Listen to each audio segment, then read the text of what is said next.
Despierta con las voces que hacen noticia. Primera Pauta, en la 100.5.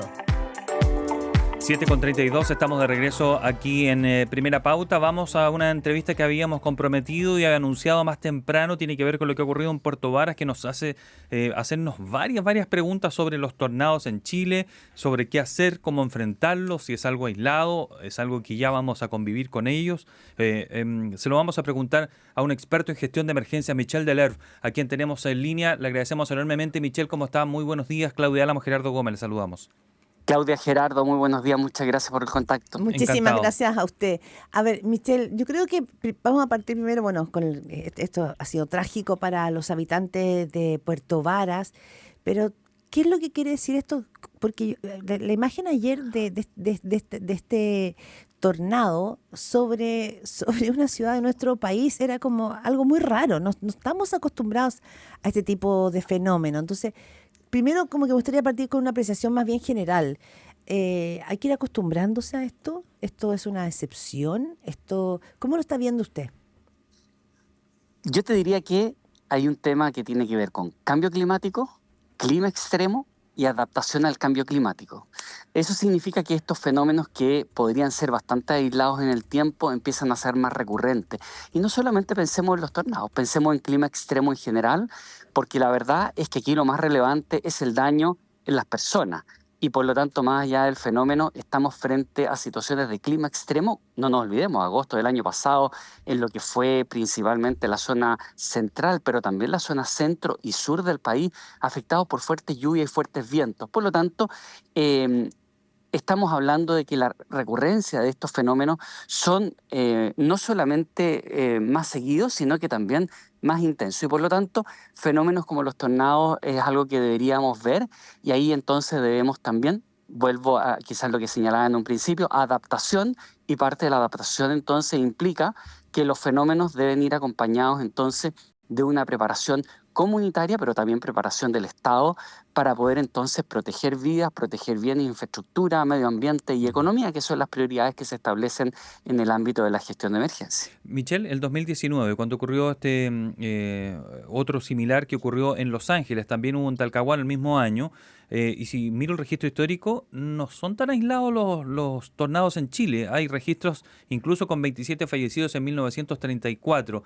La pregunta es, ya tenemos que asumir entonces que vamos a convivir con ellos y por lo tanto eso implicaría ya hacer inversión en, por ejemplo, la detección. En Estados Unidos se detectan y 15 minutos antes suenan las alarmas, es decir, están preparados. Es como nosotros para los terremotos. En Italia un terremoto 4 produce mucho daño. En Chile hasta un 6 no produce nada, debido a que estamos muy preparados. Es decir, hay que invertir ya en sistema de detección, porque ayer se había hecho una alarma por parte de la Dirección Meteorológica, una alerta, que era del Biobío al sur, que se iban a dar ciertas condiciones, pero eso es muy impreciso, terminó ocurriendo en los lagos.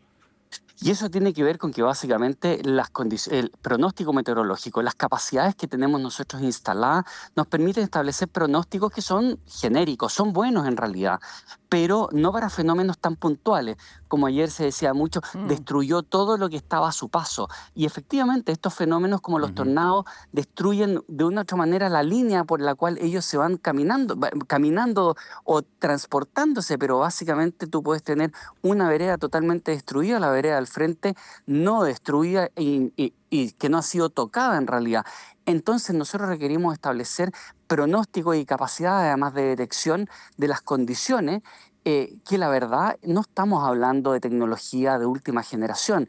Y eso es bien importante porque nos pasa mucho en nuestro sistema de emergencia que cuando miramos la historia nos damos cuenta que tenemos atrasos importantes.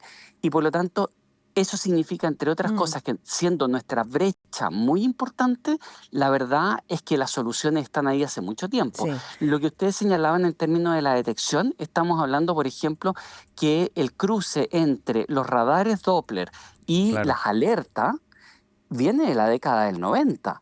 Entonces, y desde el punto de vista de la discusión en Chile, al menos que yo tenga recuerdo que hayamos conversado o me hayan consultado sobre la detección y alerta, por lo menos yo tengo recuerdos de hace 15 años que el tema de una red de radares ha sido ya planteado, o al menos es lo que a mí tengo Sí. recuerdo de que me Michelle, hayan consultado. Y bueno, tenemos, es complejo. Chile tiene que prepararse para terremotos, inundaciones. O sea, cuando hablamos de prepararnos, estoy pensando, bueno, como ciudadanos, ¿cómo preparamos nuestras casas para tantas posibilidades, ¿no es cierto?, de eventos climatológicos que nos pueden afectar? Pero puntualmente a nivel de Estado, cuando te dice el Estado debe prepararse, ¿cuáles son los ministerios a cargo que deberían estar preocupados, digo, para poder mirarlo y no mirar como solamente el paraguas, sino que cuáles deberían ser las instituciones que deberían decir, mira, nosotros estaremos aquí a cargo de hacer prevención respecto de estos fenómenos climatológicos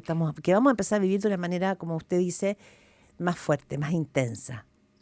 Bueno, aquí la verdad es que ante todo tipo de emergencias que terminan siendo eventualmente escalando a una catástrofe o escalando a un desastre, ¿Mm? la verdad es que tenemos una institución que históricamente ha sido la ONEMI, ahora el SENAPRED, es básicamente la institución del servicio Sí, público del Estado de más alto nivel, pero tenemos una debilidad, debilidades que no fueron corregidas con el proyecto de ley que terminó aprobando el SENAPRED. Mantenemos el mismo sistema y modelo de gestión de emergencias, fragmentado, excesivamente centralizado, con políticas públicas, solamente para darle una idea, en términos del programa que establece organización y entrenamiento comunitario a nivel nacional, para este año hay destinado alrededor de 80-85 millones de pesos. Eso es absolutamente nada, es lo que debería ser la política pública más potente en cualquier sistema de emergencia. Entonces tenemos una debilidad porque podríamos decir que quien debe dirigir la orquesta, podríamos decir, el sí. director de orquesta, es un servicio especializado. Como podríamos pensar, por ejemplo, si estuviésemos hablando de un tema de salud, inmediatamente se nos vendría a la mente el Ministerio de Salud. Entonces los músicos terminan de una otra manera tocando cada uno su instrumento, pero finalmente el concierto suele no salir muy bien, especialmente en lo que tiene que ver con preparación, también respuesta, aunque hemos tenido situaciones de recuperación bien complejas como las que hemos visto en la región de Valparaíso con el tema del incendio, ¿cierto? En Viña del Mar, donde hemos Ujú, visto avances muy, muy escasos y muy preocupantes respecto claro. de lo que sabemos. Las emergencias van a ocurrir, tenemos que estar preparados y cuando ocurra el daño tenemos que ser capaces de mitigarlo y Por también eso, de Mm, recuperarlo. es que por eso le pregunto, sí, en el papel vemos que sí, que es una PRED, pero finalmente esto es un enjambre en el sentido de que es una cosa sistémica. Así Tenemos, ¿no es es. cierto?, los incendios y sabemos que la situación en la que se está viviendo. Viene nuevamente un invierno y la cantidad de personas que no tienen todavía sus casas en la quinta región son muchas. O sea, tenemos muchos frentes abiertos en ese sentido. Por eso, no sé si es solo Senapred el resorte. Lo que Eh, pasa es que básicamente en general y en los países se establece la institución para que articule, para que integre los esfuerzos. Pero integre los esfuerzos en estos casos, mira, va desde el Ministerio de Educación hasta lo que tiene que ver con Ministerio de Obras Públicas. Lo hemos visto en los últimos años con los socavones, que básicamente, más allá de las polémicas que han habido, han sido obras públicas las que han fallado y han generado estos tremendos socavones. Y por lo tanto, está también el tema de obras públicas, está vivienda, lo hemos visto en el caso de Viña del Mar y los incendios forestales. En lo que estamos viendo ahora con el tornado en Puerto Varas, por ejemplo, estamos viendo que ahí lo que se requiere es mucha logística y mucha logística pesada. Bueno, tenemos instituciones que manejan, vuelvo un poco quizá a obras públicas, que tienen una fortaleza, pero también estamos teniendo organismos que van asociados a otros ámbitos. Por ejemplo, la gobernación es una institucionalidad nueva, pero que tiene una mm, musculatura económica importante, pero en este ámbito, si tú te fijas bien, son bastante ausentes porque no tienen facultades, pero no solamente facultades, no hay competencias técnicas instaladas.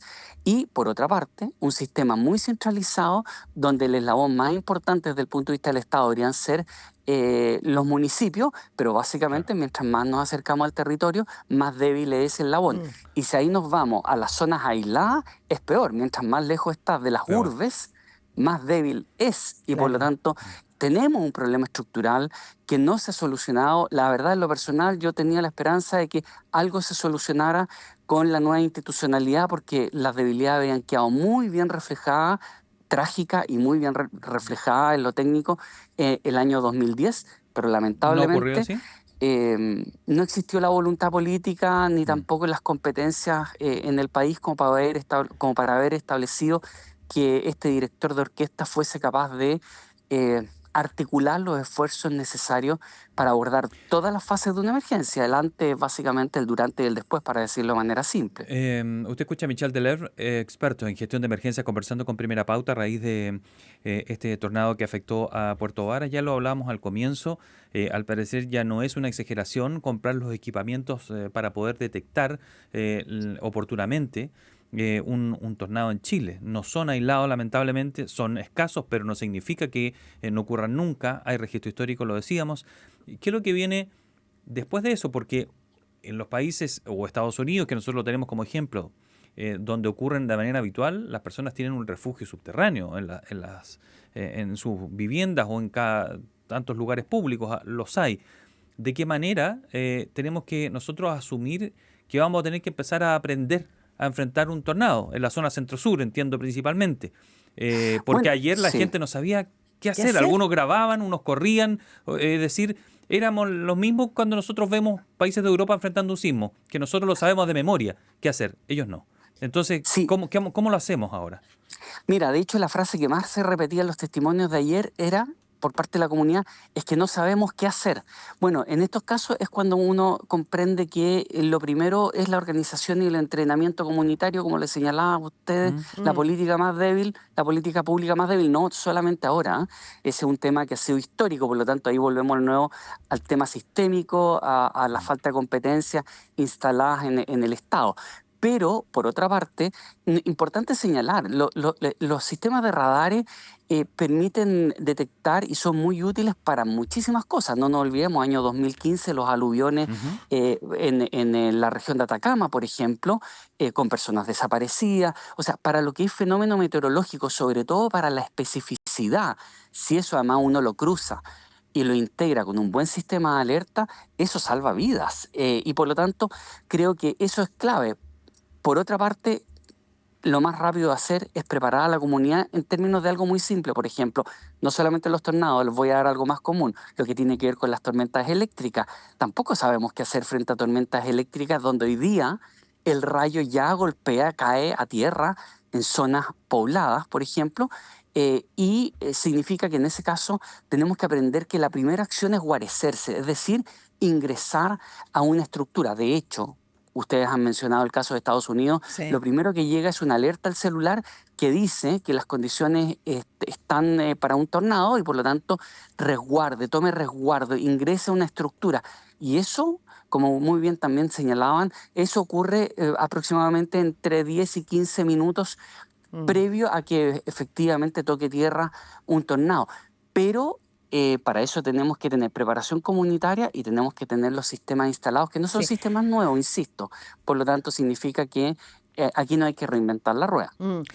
Veía un testimonio ayer, Michelle, y que de una familia, una mujer, que decía, finalmente nos agarramos de la pata de una mesa. Pero todo el resto de su vivienda la fue. perdió por completo. Entonces, todo volaba, decía ella, todo volaba. Sí. Y entonces uno dice, bueno, ¿cómo me preparo para eso? O sea, la mesa fue lo único que quedó y donde finalmente, ¿no es cierto?, se pudieron resguardar.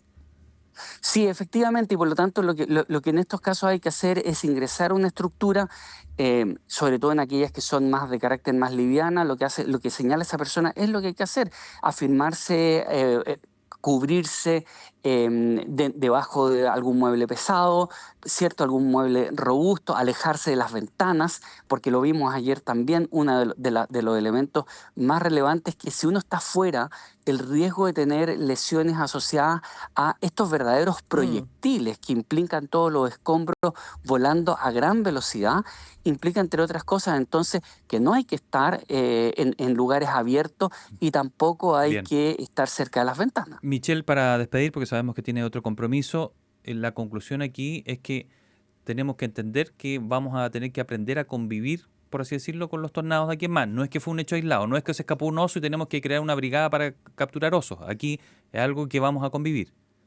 Así es, no es que estemos frente a una situación como que digamos, aquí ahora aparecieron los huracanes de un día para otro, por ejemplo. Te fijas, estamos hablando de fenómenos de clima extremo que requieren instalar capacidades en el Estado. Eso implica instalar capacidades que, insisto, en el mundo son ya, cuando hablamos de la década de los 90, en tecnología eso es muchísimo tiempo. Y por lo tanto eso significa que no es de alto costo como sería una tecnología de última generación. Está aprobado, tal como está aprobado que los encadenamientos en materia de fortalecimiento de capacidades son desde la base hacia arriba, es decir, comunidad organizada y Bien, entrenada, administraciones, que en el caso de los municipios o gobiernos locales, como en otros países, debidamente también fortalecidos, pero no solamente en competencia y en recursos económicos, sobre todo también lo que tiene que ver con capacidades técnicas instaladas, y eso es algo que todavía sigue pendiente y que es muy importante, pero eso requiere principalmente de voluntad política, que es uf, la voluntad que Bien. lamentablemente no está. Quiero gracias. decirles una última Sí, cosa, Sí. no podemos seguir en esta dinámica en que se termina la lluvia y se acaba la emergencia. Me preocupa que estemos 2, 3 días hablando y después de nunca los más. radares y volvamos a la misma dinámica. Bueno, bastante habitual nos pasa eso. Sí, Así Eso, es, muchas gracias, en Michelle. nuestro Mucho eterno éxito. retorno. Que estés muy bien. así es. Un